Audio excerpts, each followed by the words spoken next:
Thank you so much for tuning in to this episode of Good Work Now, your resource for finding and creating good work. Today we're going to be focusing on microenterprise businesses. And what that's all about is focusing on the training that's available and the funding that you might be eligible for to start your own business. And what's really exciting about this is that you don't necessarily have to have perfect credit, nor do you have to have a lot of startup funding to get your business going. Joining me to talk about these great services and resources is Elliott Rittenhouse. He's the director of the Southwest Florida Microenterpise Project, which, by the way, is sponsored by Goodwill Industries, which provides lots of resources in addition to this. As a matter of fact, last year, Goodwill Industries served over 10,000 people. So join me and Elliott for an exploration of microenterprise funding and training. Elliott, let's start with the first question. What is a microenterprise?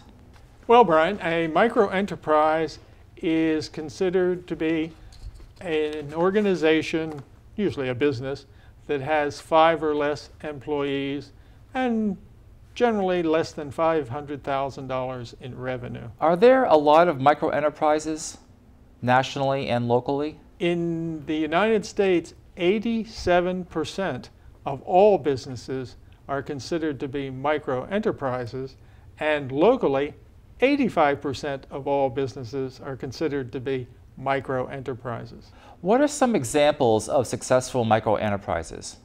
Well, Brian, a lot of them are home-based, and you see things like homemade jewelry, bakery, cookies, wedding cakes, light manufacturing. Apple was started in a garage by 2 guys from California. Good point. Who had no capital and were doing it on a shoestring. And look what happened to them. Great example. Interestingly enough, the ages in the last class ran from 24 to 73.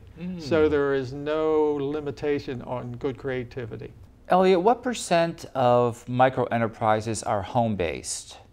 Well, of the 85% locally, I would, and it's purely a guesstimate on my part, I would say probably 85% are home-based. Oh, wow, that's quite a bit. What are some of the services provided by Goodwill Industries in terms of the Microenterprise Project? The Microenterprise program, Brian, was started by a community group who wanted to find ways to combat unemployment. And so what the study group came up with was a program to help aspiring entrepreneurs who were disadvantaged, usually from a credit point of view, that no bank would lend to them. And so when they were putting together the group, they looked at various partners, and the Community Foundation said they would fund it, and then they selected Goodwill to be the administrator. Elliott, let's say we have viewers out there who have a vision for a small business or a microenterprise. What do they do to get started? The process is to go to the Goodwill website, which is swflmicro.org, and that will show them links to click on for more information about the program, as well as volunteering and applications to fill out and email back to us for processing. Say a little bit more about the training program. The training program is a 12-module training program created by the Kauffman Foundation for Entrepreneurship in Kansas City, whose sole function is to create training courses and do research for entrepreneurship. And they have come up with this program that builds on itself chapter by chapter to create what they call a feasibility plan, which is also a business plan. But the last chapter poses the question to the participant, to the student. Do you really want to go forward at this point, or do you want to reconsider? Because all of the research they've done for the last 12 chapters has built upon the feasibility. Are you in the right market? Do you understand how to do the accounting? Do you have the in-depth knowledge of the business that you want to start to make a success? or do you want to reconsider it and maybe go off on another tangent? It's like a reality orientation. Absolutely.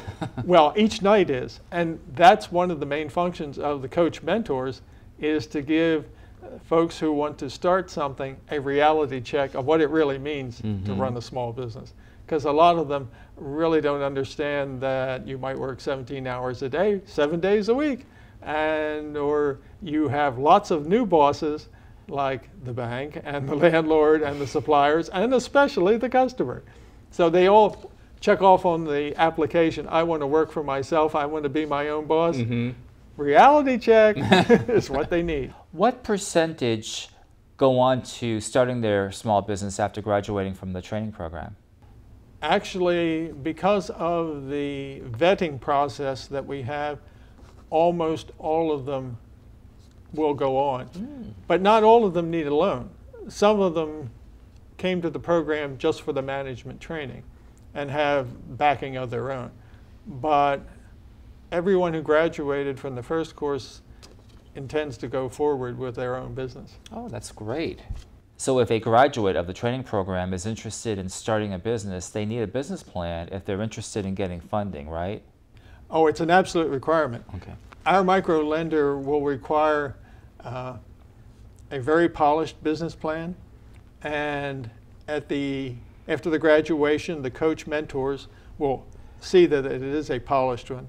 Then they'll send it to a committee at Goodwill, where the committee will look at it and maybe tweak it a little or bless it. And then they're given a credit application from Axion, who will then look at how much they're going to lend based on the business plan.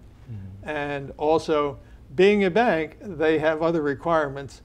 Because they don't care about the FICO score, because our folks are all disadvantaged credit-wise, they will require a cosigner.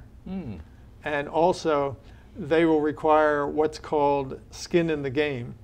In other words, if they are to lend you $30,000, they want to see an investment of time and equipment or leases or lawyer's fees or whatever of at least 50% of that. Okay. Or it can be partially cash as well. So a small business owner can use in-kind resources to help with the overall funding.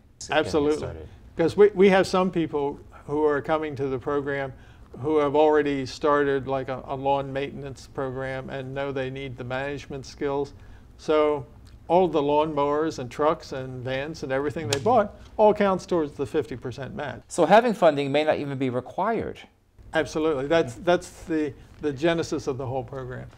Elliott, let's now talk about where folks can go for more resources. Okay, Brian. We've tried to make it as accessible as possible. We have several websites. One is swflmicro.org, and the other is www.goodwillswfl.org, and click on the green bar that says Microenterprise. Click here. And so that's where folks can go to fill out the application? Absolutely. A direct link, some information about the program, but also a direct link to the online application. Terrific. Elliott, thank you so much for being on Good Work Now and sharing details about this wonderful program. It's my pleasure, Brian. Thank you very much for the opportunity. Remember, it's your time now to translate your vision into reality. Check out those many resources that Elliott talked about. And remember, you don't need perfect credit or a lot of capital to get a small business started. Until next time, keep up the good work.